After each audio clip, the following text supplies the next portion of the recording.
Le plus dur, c'est pas que le RER ait décidé de flancher. Ce n'est pas non plus le fait qu'il y ait un incendie. Ce n'est pas non plus le fait qu'il y ait un cas de force majeure. Ce n'est pas non plus le fait qu'on ait essayé de faire preuve vraiment de cohésion, de solidarité et qu'on ait payé pour certains des courses de chauffeurs VTC hors de prix, 50, 60, 70 euros. Qu'on se soit mis à deux des fois pour pouvoir payer les Uber et faire en sorte d'aller passer nos épreuves. Non, tout ça, ça nous a pas fait mal. Le plus douloureux, c'est de se dire que la ministre de l'Éducation et tout le ministère de l'Éducation ainsi que le président ou je ne sais pas, ses confrères et consoeurs qui se sont réunis ont décrété que nous mettre un 0 coefficient 4 et que pour certains coefficient 6 pour nos épreuves de BTS allait quand même nous aider à avoir notre BTS. Ou tout simplement par quel miracle on pourrait avoir nos BTS haut la main. Ou on pourrait tout simplement décrocher nos diplômes. Même avec le contrôle continu, on sait tous qu'avoir un 0 coefficient 4 ou coefficient 6 pour ceux qui passent le BTS commerce international, je pense, ou je sais plus c'est ça, mais en tout cas il y a un des BTS où la matière management compte coefficient 6.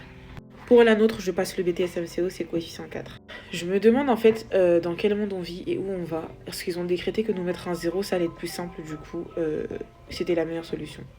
Alors qu'on pouvait juste essayer d'organiser un rattrapage ou essayer de mettre juste sur nos bulletins que pour cas de force majeure, cette matière, du coup, on en est exonéré tout simplement.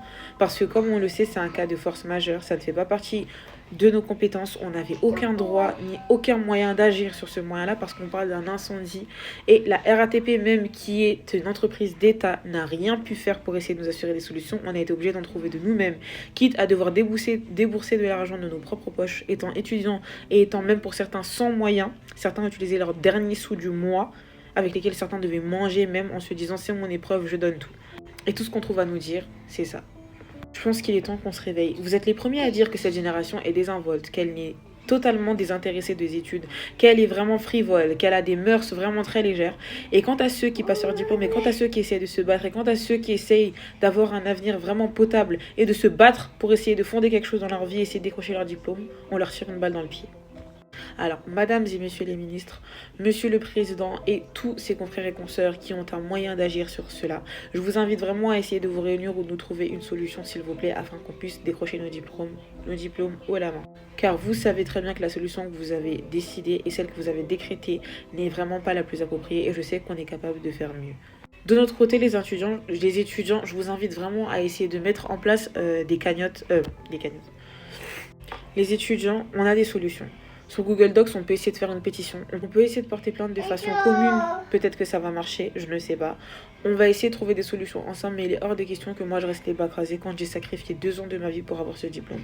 Avec même des problèmes de santé, et malgré qu'on m'ait refusé mes aménagements liés à ma santé parce que je ne suis pas encore reconnue par la MDPH et je n'ai pas encore la carte ni la hache du coup. Mais ça, c'est un autre sujet dont je parlerai un autre jour.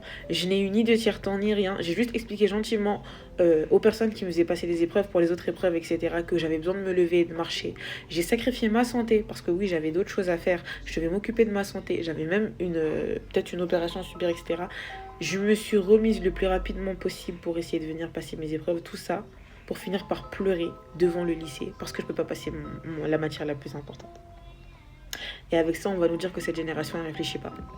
Nous sommes plus de 200 personnes qui se sont vues refuser l'accès du lycée par des vigiles carrément. Et les profs étaient là. On n'a même pas essayé de discuter avec nous ni rien. Non, vous ne pouvez pas rentrer. Je souhaite la même chose à vos enfants.